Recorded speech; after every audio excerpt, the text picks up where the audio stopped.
श्रीमद् भगवद गीता महात्म्य अध्याय 16। भगवान शिव ने कहा, मेरी प्रिय पार्वती, अब मैं आपको श्रीमद् भगवद गीता के 16वें अध्याय की महिमा बताऊंगा।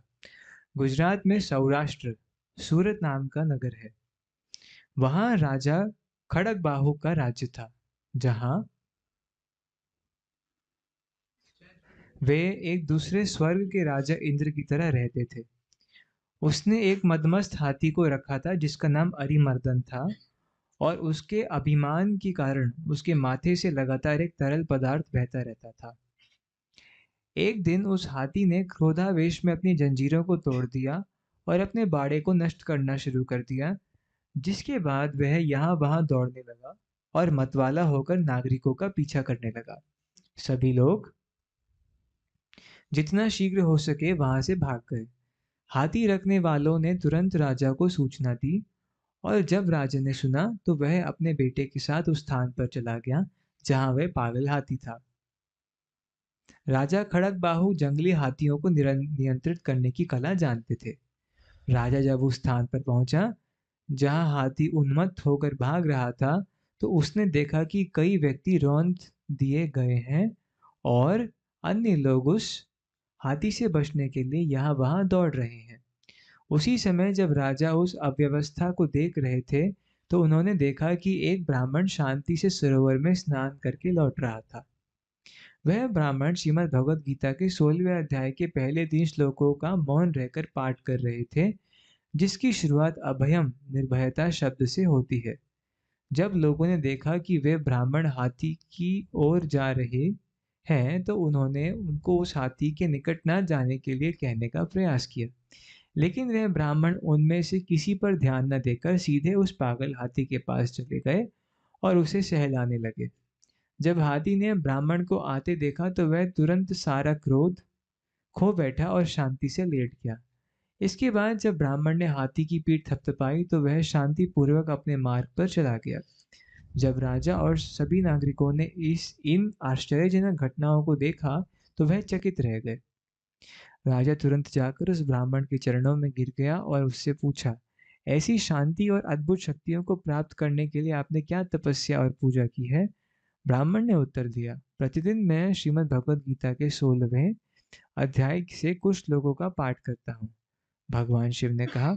उस राजा ने ब्राह्मण से महल में आने का अनुरोध किया, जहाँ उन्होंने दान में उन्हें 100 सोने के सिक्के भेंट किए, और उस पवित्र ब्राह्मण से अनुरोध किया कि श्रीमद् भगवद गीता के 16वें अध्याय से उन श्लोकों के पाठ में उन्हें ज्ञान दे। राजा खड़गबाहु कुछ समय तक उन श्लोकों का पाठ करने के बाद एक दिन अपने पहरेदारों के साथ उस स्थान पर गए जहां उस पागल हाथी को रखा गया था, और हाथी के रखवालों को उसे छोड़ने का आदेश दिया था।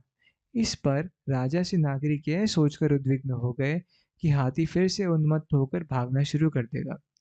राजा उस पागल हाथी के समक्ष चला गया, जो तुरंत लेट गया, और उसने उसे सहलाना शुरू कर दिया। इसके बाद राजा अपने महल में लौटे और अपने पुत्र को सिंहासन पर स्थापित करके वन के लिए प्रस्थान किया, जहां उन्होंने श्रीमद् भगवद गीता के 16वें अध्याय से उन श्लोकों का पाठ कर भगवान श्री कृष्ण की पूजा की, और अति शीघ्र ही उन्होंने भगवान श्री कृष्ण के चरण कमलों की प्राप्ति की। जो कोई भी श्रीमद् भगवद गीता के 16वें अध्याय का पाठ करता है, चाहे वह कितना भी पापी क्यों न हो, वह राजा खड़गबाहु के समान बहुत शीघ्र भगवान कृष्ण के कमल चरणों को प्राप्त करता है। चरण कमल होना चाहिए था, चरण कमलों को प्राप्त करता है। श्रीमद् भगवद गीता 16वें अध्याय की जय। हम लोग पारायण करेंगे। श्रीमद् भगवद गीता अध्याय 16। श्री भगवान उवाच अभयम सत्व संशुद्धिर्ज्ञान योग व्यवस्थितिः दानम दमश्च यज्ञश्च स्वाध्यायस्तप आर्जवम। यही बोला था। ठीक है, ओके। हाँ, वो भी मौन हो गया। अहिंसा सत्यम क्रोधस्त्यागः शांतिरपैशुनम दया भूतेष्वलोलुप्त्वं मार्दवम ह्रीरचापलम तेजः क्षमा धृतिः शौचम अद्रोहो नातिमानिता भवन्ति संपदम दैवीम अभिजातस्य भारत। दम्भो दर्पोऽभिमानश्च क्रोधः पारुष्यमेव च अज्ञानं चाभिधातस्य पार्थ सम्पदमासुरीं दैवी सम्पद विमोक्षाय निबन्धायासुरी मता मा शुचः सम्पदं दैवीम् अभिजातोऽसि पाण्डवा द्वौ भूतसर्गौ लोकेऽस्मिन् दैव आसुर एव च दैवो विस्तरशः प्रोक्ता आसुरं पार्थ मे शृणु प्रवृत्तिं च निवृत्तिं च जनाना विदुरासुराः न शौचं नापि चाचारो न सत्यं तेषु विद्यते असत्यमप्रतिष्ठं ते जगदाहुरनीश्वरम् अपरस्परस्वं किमन्यत् कामहेतुकम् एतां दृष्टिम् अवष्टभ्य नष्टात्मानो अल्पबुद्धयः प्रभवन्त्य उग्रकर्माणः क्षयाय जगतो हिताः काममाश्रित्य दुष्पूरं दम्भमानम् अदान्विताः मोहात् गृहीत्वा सद्ग्राहान् प्रवर्तन्ते शुचिव्रताः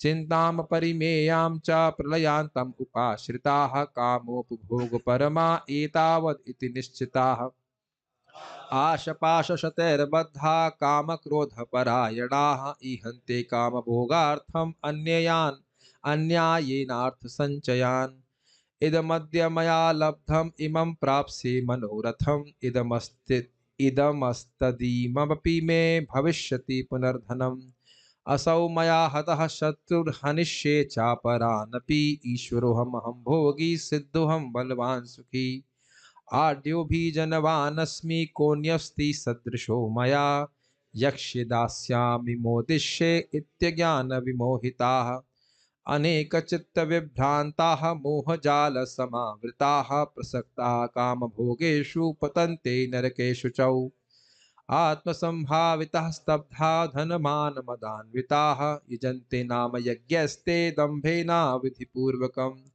अहंकारं बलं दर्पं कामं क्रोधं च संश्रिताः मामात्मपरदेहेषु प्रदिश्वन्तोऽभ्यसूयकाः तानहं दुष्टः क्रूरान् संसारेषु नराधमान् क्षिपामि अजस्रम् अशुभान् आसुरीष्वेव योनिषु आसुरीं योनिमापन्ना मूढा जन्मनि जन्मनि मां प्राप्यैव कौन्तेय ततो यान्त्यधमां गतिम् त्रिविधं नरकस्येदं द्वारं नाशनमात्मनः कामः क्रोधस्तथा लोभस्तस्मात् एतत्त्रयं त्यजेत् एतैर्विमुक्तः कौन्तेय तमोद्वारस्त्रिभिर्नरः आचार्यात्मनः श्रेयस्ततो याति परां गतिम् यः शास्त्रविधिमुत्सृज्य वर्तते कामकारतः न स सिद्धिमवाप्नोति न सुखं न परां गतिम् तस्मात् शास्त्रं प्रमाणं ते कार्यकार्यव्यवस्थितौ ज्ञात्वा शास्त्रविधानोक्तं कर्म कर्तुमर्हसि हरे कृष्णा कृष्ण कृष्ण हरे हरे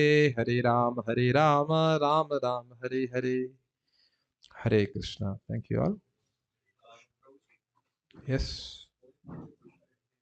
क्वेश्चन है